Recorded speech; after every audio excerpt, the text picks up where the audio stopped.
அது பிரச்சனை, அது இப்படி பேசாதே. உங்களுடைய சார்ட்டர் ஆஃப் டிமாண்ட்ஸ் என்ன? உங்களுடைய கோரிக்கை என்ன? வேலைக்கு யாரோ நிராகரிச்சுட்டு உட்கார்ந்து வைத்து பொழப்புக்காக என் உழைப்புக்கு சரியான கூலி கொடு என்கின்ற கோரிக்கை உன்னுடைய கோரிக்கை. சுப்ரீம் கோர்ட் இந்தியாவில் இருக்குதா வெளிநாட்டில் இருக்குதா? சுப்ரீம் கோர்ட் இந்தியன் கான்ஸ்டிடியூஷன் ஏத்துட்டு நடக்குதா இல்ல வெளிநாட்டு சட்டத்தை ஏத்துனுக்குதா? 2019 சுப்ரீம் கோர்ட் சொல்லு equal pay for equal work அப்படின்னு சொல்லுது. அப்ப இந்த நாட்டினுடைய ஆட்சி பாபா சாஹேப் அம்பேத்கர் அவர்களுடைய சட்டத்தின்படி செயல்படுகின்ற ஆட்சி, சுப்ரீம் கோர்ட்டை மதிக்கின்ற ஆட்சி. அப்படி என்று சொன்னால் equal pay for equal work, similar work for similar payment ஏன் கேட்கக்கூடாது? பைத்தகாரனா கேட்கிறவர், இதுதான் உன் கோரிக்கை, இதைதான் நீ ஏற்படுத்த வேண்டும். இன்னைக்கு 2015 இதே யூனியனுக்கும் நிர்வாகத்துக்கும் ஒரு அக்ரிமெண்ட் ஆயிருக்குது. பிற்காலத்தில் வேலை வாய்ப்பு எடுக்கப்படுமே ஆனால் உங்களுக்கு முன்னுரிமை கொடுக்கிறேன் என்கின்ற ஒரு ஒப்பந்தம் இருக்கிறது.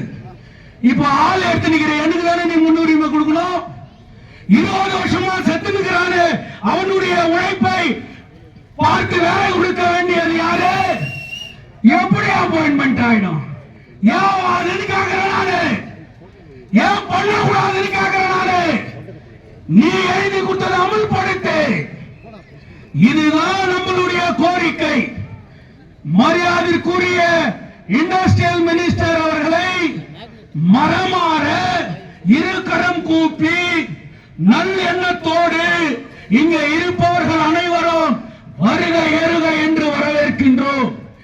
அவர்கள் உடனடியாக நிர்வாகத்தை அழைத்து நம்மிடம் பேச்சுவார்த்தை நடத்த வைத்தார் என்று சொன்னால், நடத்தினால் நாம் நம்முடைய அடுத்த நாட்கள் போராட்டத்தை நடத்தியவர்கள் நம் அப்பன்மார்கள் இன்றைக்கு உயிரையே துச்சமாக வதித்து வாழ்வா சாவா என்கின்ற போராட்டத்தை நடத்தி கொண்டிருப்பது நாம் என்பதை மறந்து விடாதே,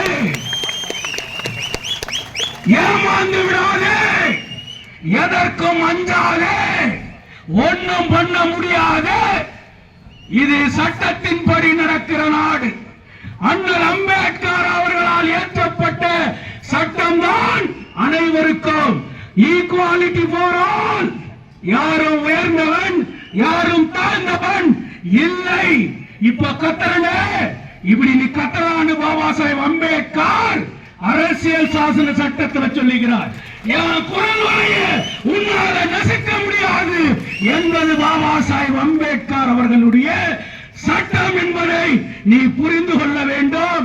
போராட்டம் பிசுபிசுக்க கூடாது. உங்களுடைய கோஆர்டினேஷன் கமிட்டி தங்கவயலில் இருக்கக்கூடிய அனைத்து அரசியல் கட்சிகளையும் அனைத்து அமைப்புகளையும் ஒன்று திரட்டி ஒரு சாலிடாரிட்டி கமிட்டியை அமைச்சிருக்கிறார். அந்த சாலிடாரிட்டி கமிட்டி அனைவரும் ஒன்றுபட்டு உங்களுக்காக பல்வேறு வித போராட்டங்களை இன்றைக்கு நிர்ணயித்திருக்கிறார்கள். அதனுடைய தாக்கம் தான் அரசு ஓடி வருகிறது என்பதை நீ உணர வேண்டும். இன்னும் நீ வலிமை பெற்றால் உன்னுடைய கோரிக்கை நிறைவேறும் என்பதை மனதில் வைத்து வருபவரிடம் சரியான முறையிலே சரியான விதத்திலே நமது கோரிக்கையை வைப்போம் என்று சொல்லி தொழிலாளர் ஒற்றுமை ஓங்குக. நமது போராட்டம் வெல்லட்டும்.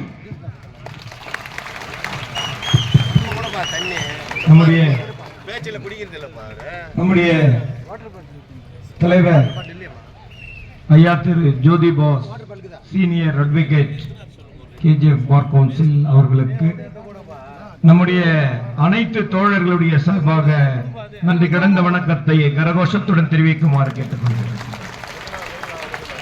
தோழர்களே, இன்றைய 13 நாட்களாக நம்முடைய நியாயமான போராட்டமானது இங்கு நடைபெற்றுக் கொண்டிருக்கின்றது. இந்த போராட்டத்தினுடைய காரணம் இந்த தங்க வயல் மண்ணிலே தங்க சுரங்க தொழிலாளி பெற்றெடுத்த பிள்ளைகள் நாங்கள், அது இந்த ஊர் அறிய வேண்டும். அது மாத்திரமல்ல, இந்த பிஎம்என் தொழிற்சாலையிலே ஏறத்தாழ 15, 20, 30, 40, 42 ஆண்டுகளாக கூலி தொழிலாளக நாம் நான் பெர்மனன்ட் கான்ட்ராக்ட் கோஆர்டினேஷன் கமிட்டி தோழர்களாக வேலை செய்து இருக்கிறோம். நாங்க என்ன கேட்டோம், எங்களால வாழ முடியல, எங்களுக்கு சம்பள உயர்வு கொடு. தப்பா?